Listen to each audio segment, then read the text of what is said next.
මම ඉසුරු මම ගාල්ල ප්‍රදේශයේ තමයි ස්ථිර පදිංචි වෙලා ඉන්නේ. ඒත් මම තාවකාලිකව පදිංචි වෙලා ඉන්නවා මහරගම ප්‍රදේශයේ. මම මුත්‍රා අසාත්මිකතාවයත් එක්ක ඇතිවෙච්ච උණු රෝගයක් නිසා මම නාවින්න මෙඩිකියා රෝහල වෙත පැමිණියා. ඒදී වෛද්‍ය කාර්ය මණ්ඩලය ඉතා යහුසුලුව ඒ සම්බන්ධයෙන් පරීක්ෂණ පවත්වලා රෝගය නිශ්චිතව හඳුනාගත්තා. ඒක බලන් යද්දී ජීවිත අවදානමත් එක්ක තියෙන රෝගී තත්ත්වයක්. ඒක නිසා වෛද්‍ය කාර්ය මණ්ඩලය ඉතා යහුසුලුව ඒ සම්බන්ධයෙන් රෝගය නිශ්චය කරලා ඒ සම්බන්ධයෙන් ප්‍රතිකාර ඉතා කඩිනමින් හඳුනාගෙන ඒ සඳහා ක්‍රියාත්මක වුණා.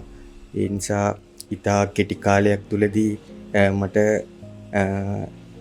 මගේ රෝගී තත්ත්වය මුළුමනින්ම සුව අතරපත් කරගන්න හැකියාව ලැබුණා.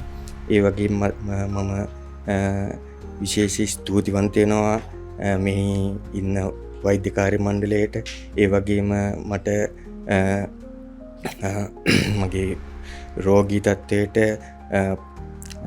හෙදකම් සිදුකර හෙද කාර්ය මණ්ඩලයට ඒ කට්ටියගේ සේවය අතිශයින්ම විශිෂ්ට සේවාවක් මට ලබා දුන්නා. ඒ වගේම හෙදකම කියන දේ හරියටම ඉෂ්ට කරා.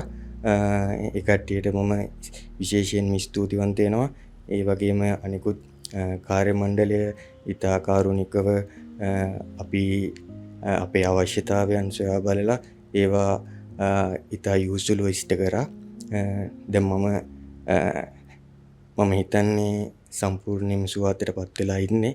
ඒ වගේම මෙයින් ලබා දෙන ඖෂධ ඒ වගේම ආහාර ඉතාම ගුණාත්මක ඒ වගේම රසවත් ආහාර අපට ලබා දුන්නා.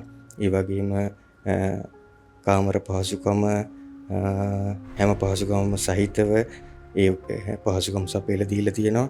ඒ වගේම මෙහි තියෙන පරීක්ෂණාගාර, වෛද්‍ය රසායනාගාර, ස්කෑන් පරීක්ෂණාගාර, නවීන පහසුකම් වලින් යුක්ත රසායනාගාර සහ ස්කෑන් පරීක්ෂණාගාර. ඒ වගේම මට මගේ පරීක්ෂණයන් ඉතා සාර්ථකව කරගන්න නිවැරදිව කරගන්න ලැබුණා. මට කියන්න තියෙන්නේ මගේ රෝගය නිශ්චිතව හඳුනාගෙන මේ මට ප්‍රතිකාර කරපු මේ රෝහල ඇත්ත වශයෙන්ම හොඳ සහ උසස් තත්ත්වයේ රෝහලක්. ඒ ගැන මම 100%ක් නෙමෙයි 100,000ක්ම වග වෙනවා සහ වග කියනවා. බොහොමත්ම ස්තුතියි.